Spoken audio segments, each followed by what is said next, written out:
All right, guys, welcome to another episode of the podcast. Today, we're going to do a little bit different. Actually, we have an awesome guest who reached out to me via Instagram. He's actually is an awesome track and field athlete at UCONN. His name is Garrett. He reached out, and he just was really intrigued in where he wants to take his career after he finished his undergrad in his kinesiology. So, he started shooting me a lot of really good questions, and I say, well, why don't you just come by, and then I'll show you the facility we have, and why not just do a Q&A, so that way we can turn this into a podcast, into our YouTube video, so that way I can send this to a lot of college student or high school student that wants to follow the same similar path and understand my thought process during that time. So I'm really excited to have him here. And Garrett, I hope you're excited to be here, man. I am. Thank you for having me. Of course. So real quick, you drove almost 3 hours to be here? Yeah. So we didn't rehearse this, just so you know. But what are your thoughts of the clinic so far? I love it. It's definitely what I want to do when I get older, and just seeing the performance aspect and also the physical therapy aspect. I mean, you have the gym right next to the tables. So once you have someone that's close to being ready to play, you can start loading and doing all the sport-specific movements. So it's nothing I've ever seen in person. It's just very exciting to see. So real quick, and I just want to get your thought on this. As an athlete, when you walked in, do you get what feeling did you get when you walked in? Do you get a feeling that it was a traditional PT, or what kind of vibe did it give out? It gave a very performance-based vibe, just knowing that you are taken care of in your sports. Because traditionally, physical therapists will have you do glute bridges and stuff that's not necessarily sport-specific.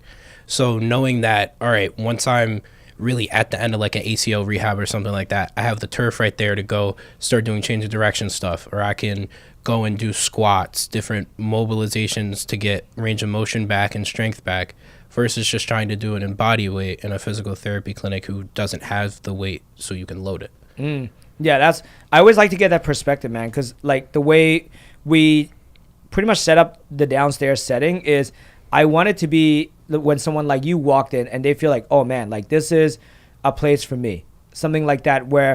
And another cool thing, I don't know if you catch it, but usually when people are injured, the first thing they lose is their self-identity of being an athlete. So what I want it to be is you never actually lose that sense, even though when you're doing rehab. Mm-hmm.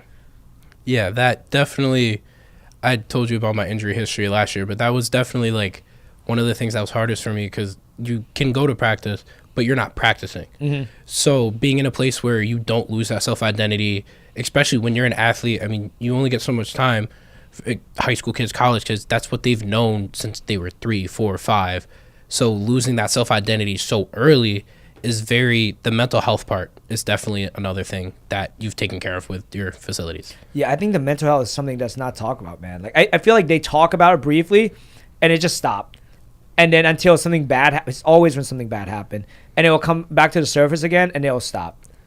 Yeah, it's definitely, I mean, at UConn where I go, there's a lot of resources, but it's still kind of under talked about until something tragic happens. Mm-hmm. And I feel like that's probably, obviously physically is important, but I feel like the mental piece is almost that more important, because you can see a physical injury, you can rehab a physical injury, but you can't see a mental injury if you're not trained on the signs and you're not having someone who can help you with it, someone who is trained to help you, trained to get you back to where you need to be mentally. Mm-hmm. I know where UConn's a Division I school. You're performance based. Everything is based off performance. Mm-hmm. That takes a toll. You're training from August to the end of May, and your competition ends at May.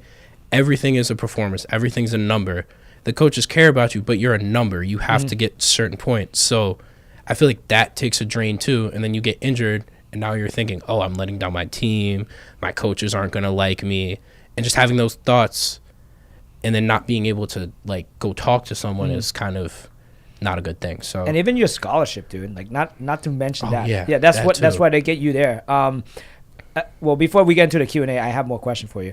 Do you ever feel like you're a professional athlete now that you're in college? Because track and field, pretty much after when you're done with college, you're kind of done unless you want to go coach, etc., right? So did you feel like as soon as you step on your foot on UConn, you get scholarship, does that make you a professional athlete?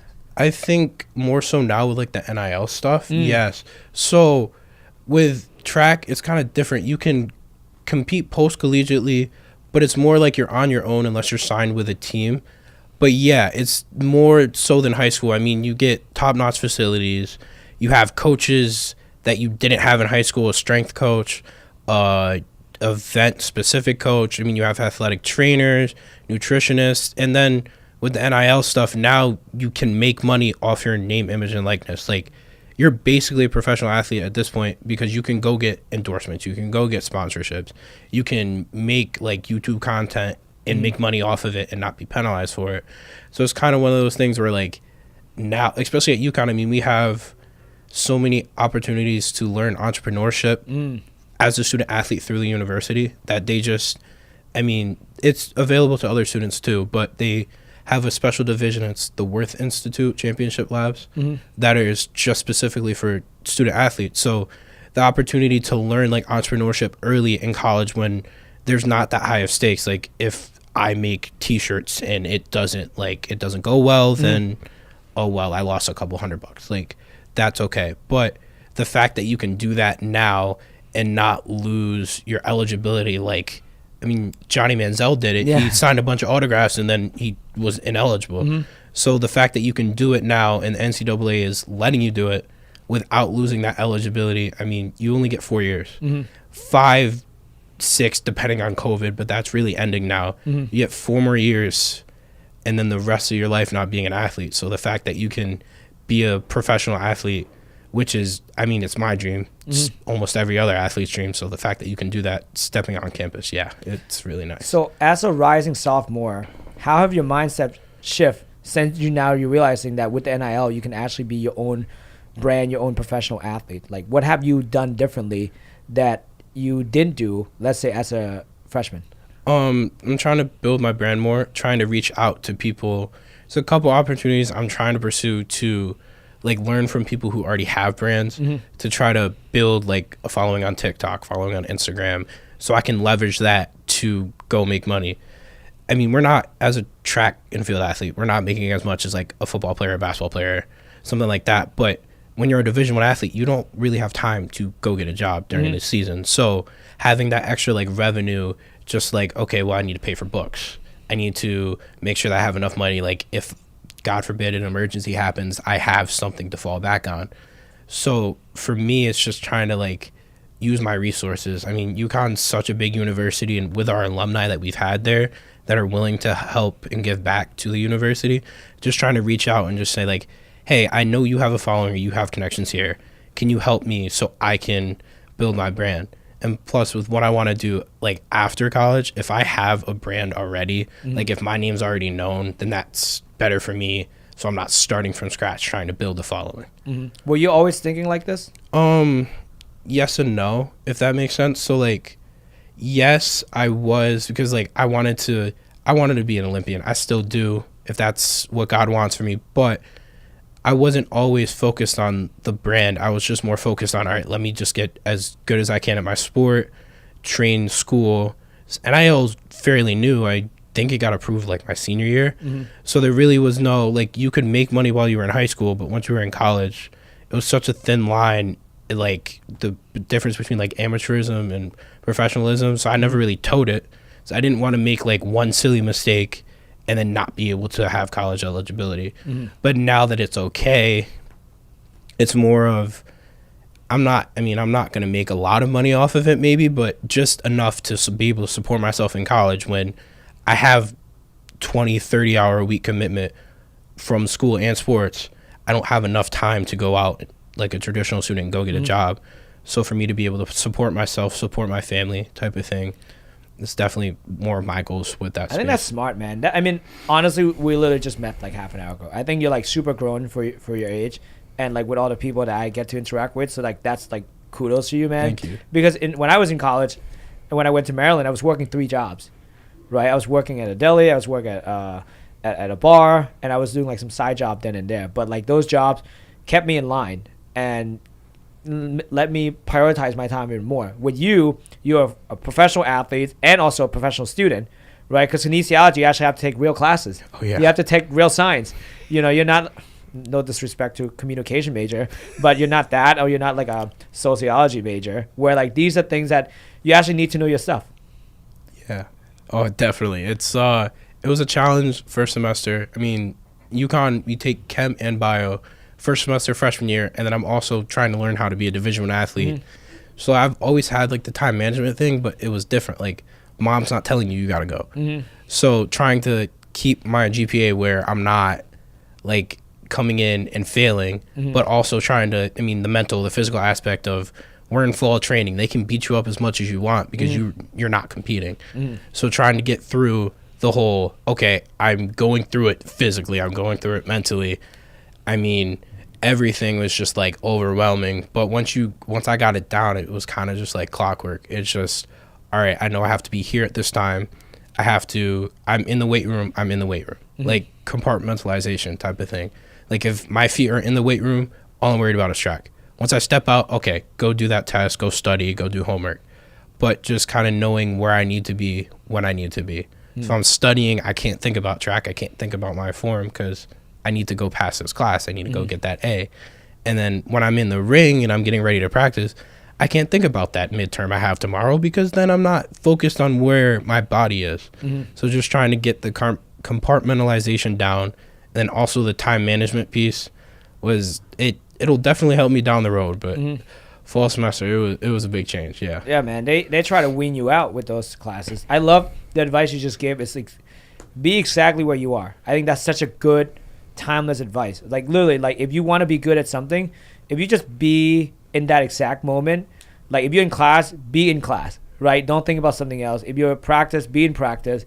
If you're in a game, be in the game. Like that's so good. Yeah, that's why I say you're wise beyond your years. Thank you. All right, dude. Let's get into the Q&A. Let's see what you got for me. Got it. So I know one of my things that I'm still kind of bouncing around is athletic training versus a sports-focused physical therapy. So my question is, what made you choose sports PT versus just going the athletic training route? Okay, great question. I have many people asked me this question before.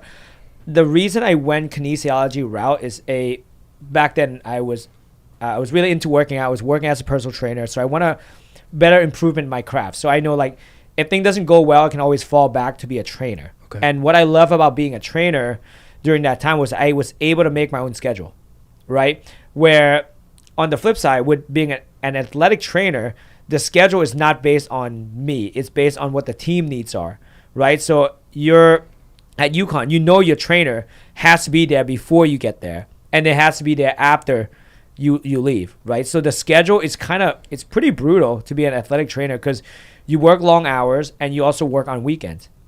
And for me, like, well, if I'm going to work long hours and work on the weekends, I might as well should pick and see which hours I want to work. So that's why I picked kinesiology rather than athletic training, right? And after I finished my undergrad, I didn't know fully that I wanted to be a PT until I hurt my back, and I actually got physical therapy myself. And I realized, oh, PT is actually a real thing. It worked.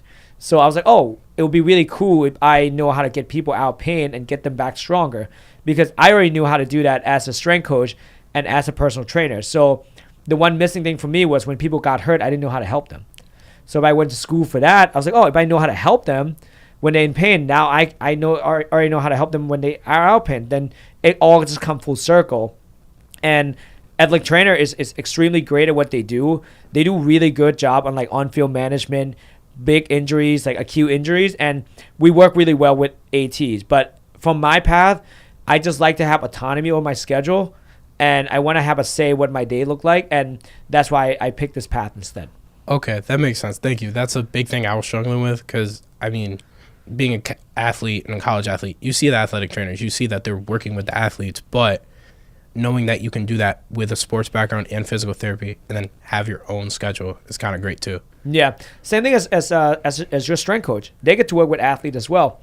But again, being a strength coach in a Division I setting, you're also there for long hours as well, right? So for me, I always make decision based. If I invest my time and effort and money into something today, how would I feel about it 20 years from now? Well, actually, like if I have a family, would I be able to be there for my family when they need me? Okay. Right? And based on those decisions, I just say, PT is probably a better choice for me. Got it. Thank you. My next question, I know thinking ahead to physical therapy school, you're in debt, you just got out. What were your steps that you took after physical therapy school to set you up to own your own clinic? Okay, great question. Speaking of like the debt component of PT school, I still recommend people to go to physical therapy school just because I wholeheartedly believe in this field. I know we're bringing such positive impacts, such good change, and helping people, especially at the lowest time of their life when they're in pain. And the reason why it's a great, I still look at it as a great investment is that, like you said before, if you focus on where you are right now and you're making the best out of it, you're not worrying about the debt. If you focus on being the best physical therapist that you can possible, that means you can have a long shelf life in this career. Let's say, for example, you come out of PT school right now, you make $80,000. And if you live for the next 20 years, and let's say your salaries keep increasing because you're so good at what you do, by that time, it might cost you $200,000 to invest in your doctorate degree. But 25 years from now, you'll make back pretty much tenfold that, right? As extrapolation. So that's how I cope with it. Some people might say like, well, that's not how you should look at it. But that's how I justify it. That's how I made it where I can say in my head, I was like, it was a worthwhile investment. And going back to that, when I left my PT school, I actually had no interest in starting a business at all. And the reason being is that both my parents own a Thai restaurant. I saw what it's like to have their own business and how much time is required to do so. That kind of shunned me away. So I got into actually a corporate job. I worked in the traditional corporate job until it was at the point where I was sacrificing my personal ethics on how many patients I get to see. So like in here at Myokinetix, we get to see a patient one-on-one for a whole hour. And back then, I was seeing 3 to 4 patients per hour. And I couldn't give them the best care possible. Like I was not being my best self, and therefore I was failing my patient because I can't invest in that much time into them, right? And I see their struggle, and as soon as I see someone struggle, I then look at myself in the mirror. I was like, well, that's on me because I can't do that. But I couldn't do that because the constraint that was placed upon me was based on the setting I was in. So I had two options. I can either not do anything and lessen my expectation of who I was, or I can change my environment. And then that's when I start looking, well, how can I go in and change my environment? I'm like, well, if I used to do personal training and people pay me X amount for that, what if I take what I used to do in personal training, which is one-on-one training, but apply with physical therapy? Like, I wonder would that would work. So I started beta testing that. So I would go to different gyms. I would offer my service. And slowly it snowballed where people start paying me a little bit. Like back then I was charging like $80 an hour, which is still pretty good. And I just kept doing that more and more until I found a really good gym that fit my culture, understand my value. And then from there I was like, okay, I actually have something going on here.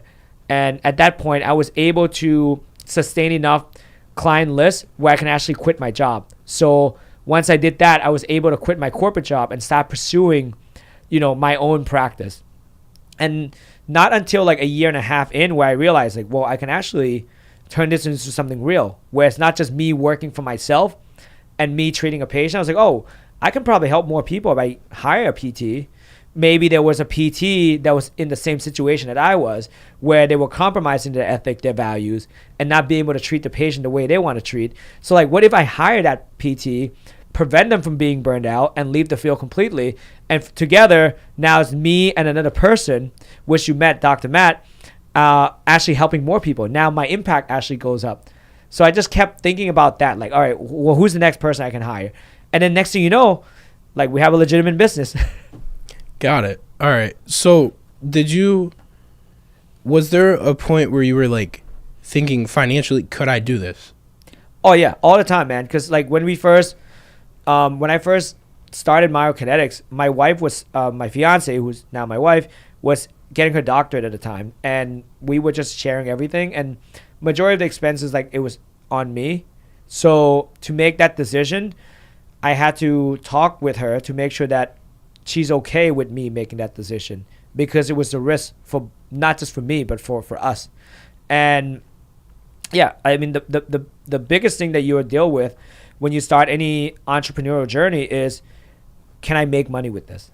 Right. And that's always the biggest thing, is like, if you can make money with it, that means you can pay your bills, you can support your lifestyle, and okay, great, now I can make money. Then the second question is like, okay, if I make money with that now, can I actually hire someone to work for me? Because that's another question you would have to ask. Like, am I even good enough to have employees? Right? And once you solve that problem, then you have another problem, which is more finance. Like, do I have enough money to pay people? Yeah. Right? So that's the money thing is always in a conversation, just because the way business run is that you need cash, right? So the business need profit in order for it to grow. And I think sometime if you watch the news or anything, they would make, it's almost like they make us like entrepreneur looks bad just because we're chasing after profit. But actually you need profit in order to grow, and you need growth to impact more people. Like me, with my 2 hands, I can only help so many people. But I have 4 great therapists downstairs. Now we can impact a lot of people. Okay. That kind of segues into what my next question was. It's kind of a 2-parter. So you're the CEO. What is your responsibility that you find most enjoyable? And then what responsibility do you find least enjoyable? Okay. Yeah, excellent question. My favorite thing about the role of being a CEO right now is gathering information, which is go out there and figure out what's going on right now in the market, in the trend. What is it that I have to do for the company to innovate, to deliver a better product, to deliver a better service? So that's my favorite thing, because I get to go out and see what's work and what doesn't work, and then take it and then iterate it and then change it, make it better. So that way I don't feel stagnant, right? The second favorite thing is actually my ability to connect with my staff and help them coach them up. So in some way, like when someone come into our company, I always like to spend time with them, get to know who they are. And then as we grow as a company, I like people to grow with us. So in order for people to grow, I have to coach them to see what we need from them, right? And I learned this by just being a PT and being a trainer, is that to work with someone and to get them the outcome that they want, I myself or the therapist has to be able to see the potential that person has before they even see it. And then you have to verbalize it and make them see it. And then that's when the person in front of you start believing in their own potential. And then next thing you know, now you're making headways together. So the role of the CEO is to always see the potential of the person you hire. Because we have a saying in here that if you can't work with someone for a day, don't work with them for a lifetime. So if they're not a good fit, and like the reason people are hiring here, because we can see them for a long time. If we can see them for a long time, we want them to grow with us. And then because we want them to grow up, that means we have to see the highest potential for them, right? And that's really the coolest part. That make my day extremely fulfilling on a day-to-day basis. The hardest thing I say when it comes to this is understand that there are many factors that are not in your control at all. And just also you need to understand that with those factors come, you have to give yourself an ability to react in a negative way, but then you have to pivot in a positive way as soon as possible. Because like with a team of 14 to 15 people that we have now, like my decision weighs so much more than was just me, right? So one bad decision will now impact 15 families, right? So that is one of those things where it is tough, especially because there's more pressure on you, right? It's like playing Division 1 versus, a club team, right? Because now there's expectations. So that would probably be the hardest part, but it's one of those things where I grew to enjoy the discomfort in it, and it's also one of those challenges that humble me every single day. Okay. Yeah. Do you find when you explain like the potential thing, it almost kind of reminded me of like being a coach. You find yourself as taking that coaching role while you're being the CEO? Yeah, I think being a CEO is you're pretty much like the chief visionary of the company, but you're also the coach.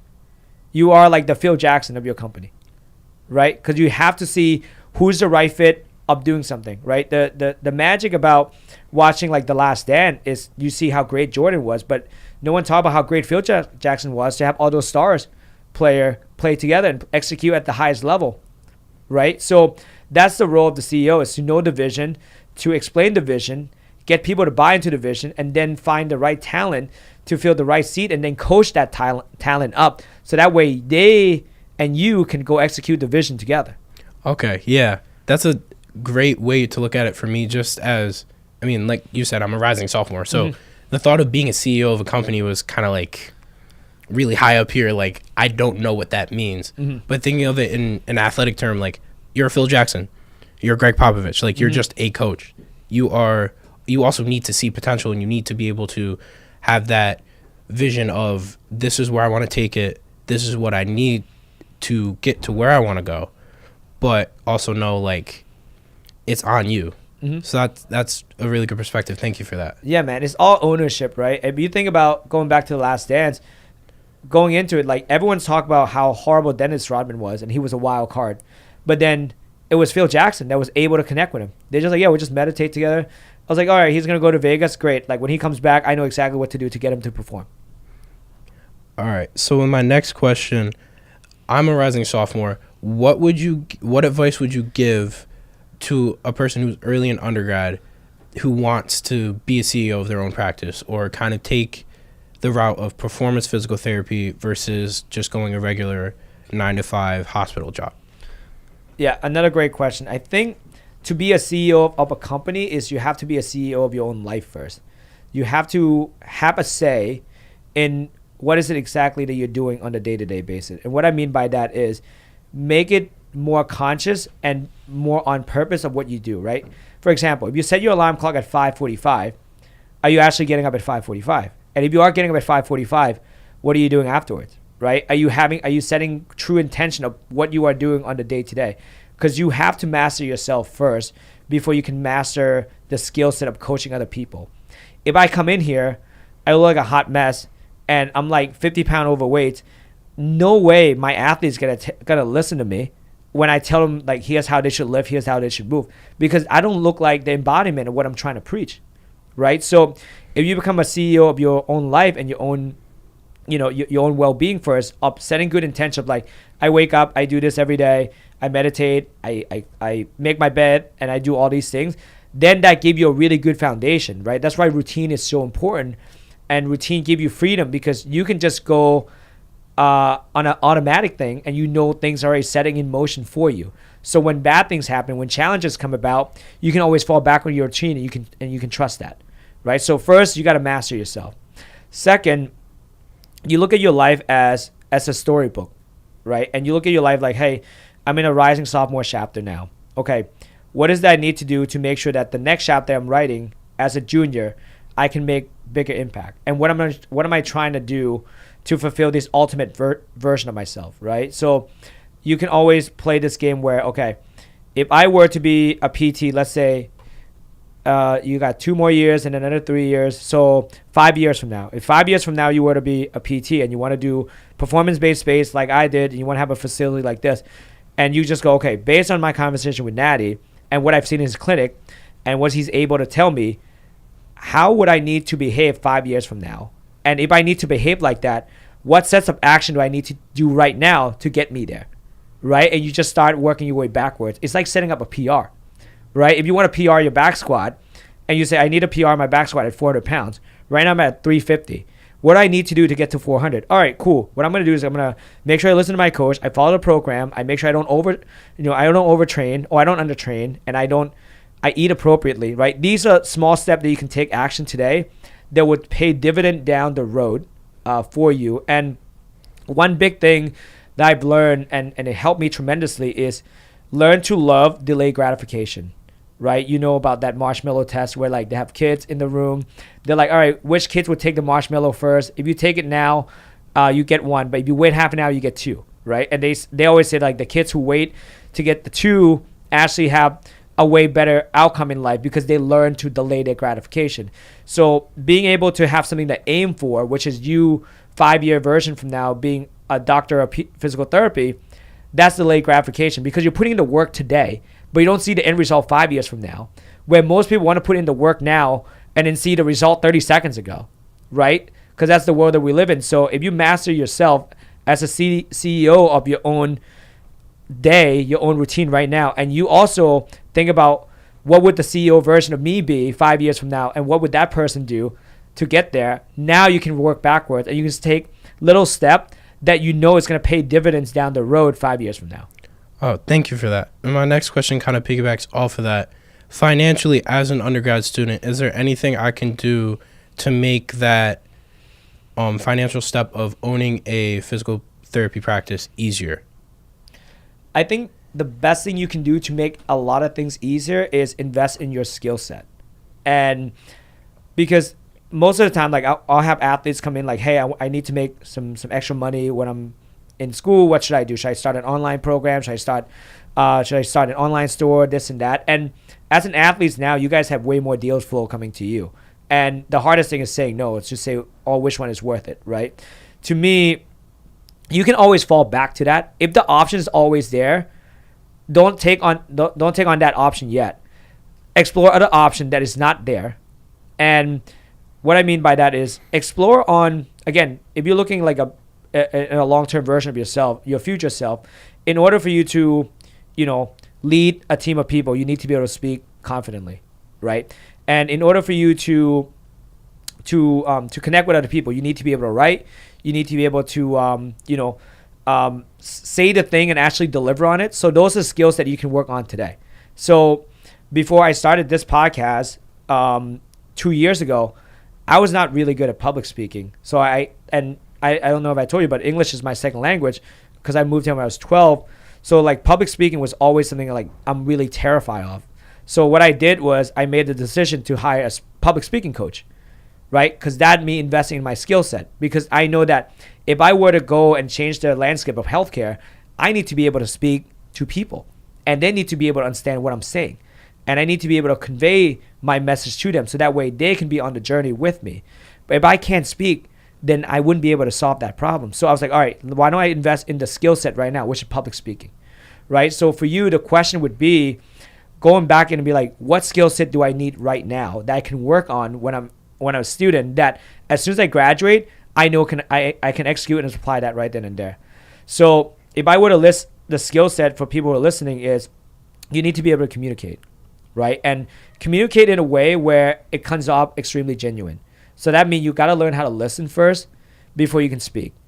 And you actually got to learn how to create empathy, as in putting yourself in their shoes to see how they're feeling, and then offer genuinely good advice to them, right? So, the one thing, I was at a conference, this one guy was talking about covenant, and it's go directly back to the Bible, how in the back in the day, people used to create covenant, and they bonded with blood, and like that means like they become brother, and they would die for one another.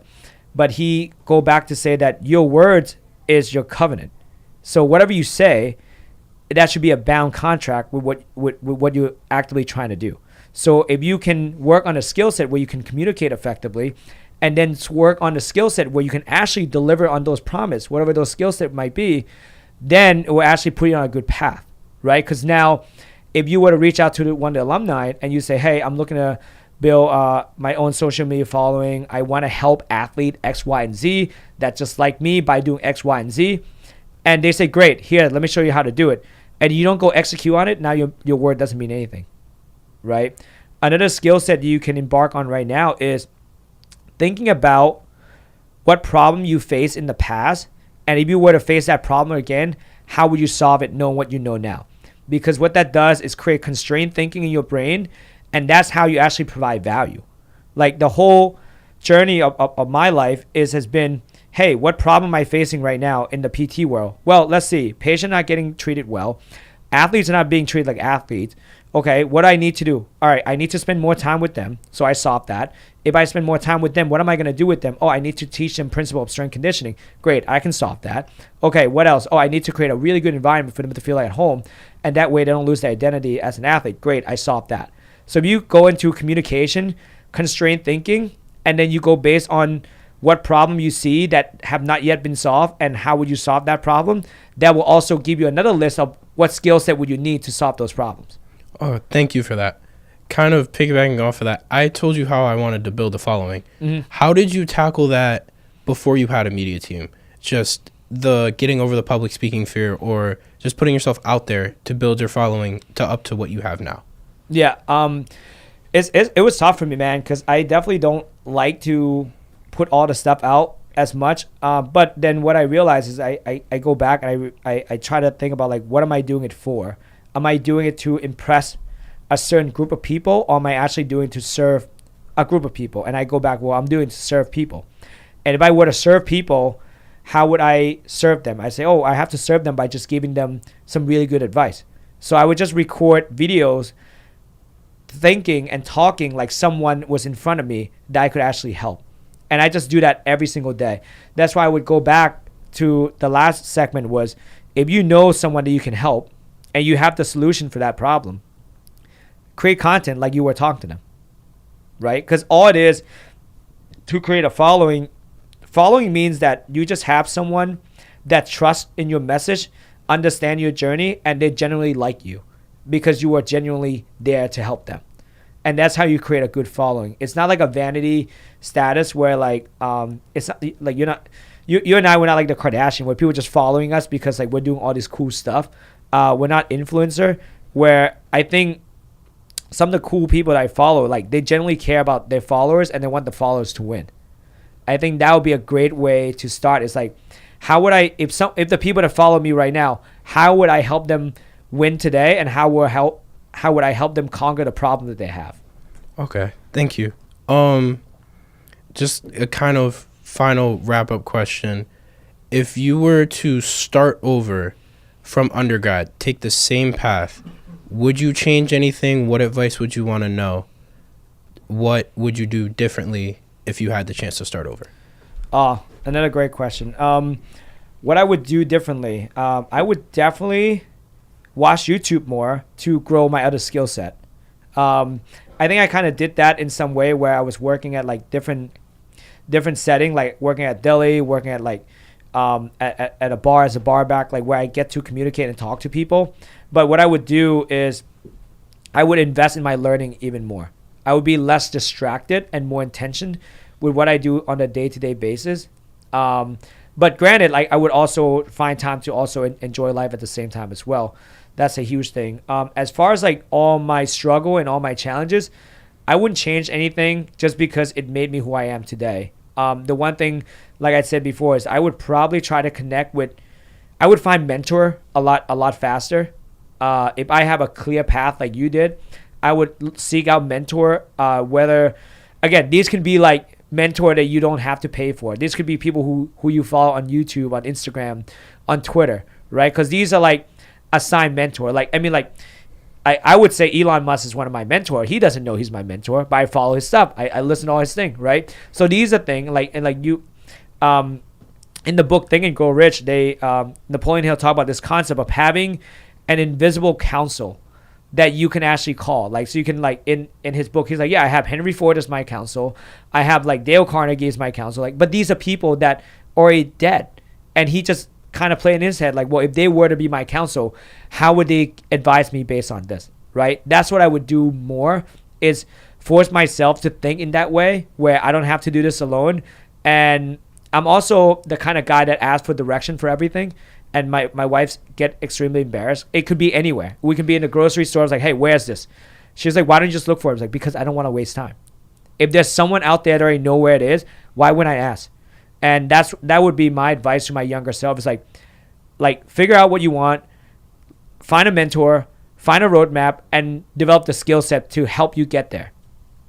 Thank you. That's all the questions I had, but thank you for the great information. It really was amazing. Thank you so much. That was great. I mean, I'm hoping I can help you when it comes to that. I appreciate you even taking the drive and agreeing to do this, because I think it can help a lot of people, and you asked some extremely insightful questions. Thank you very much.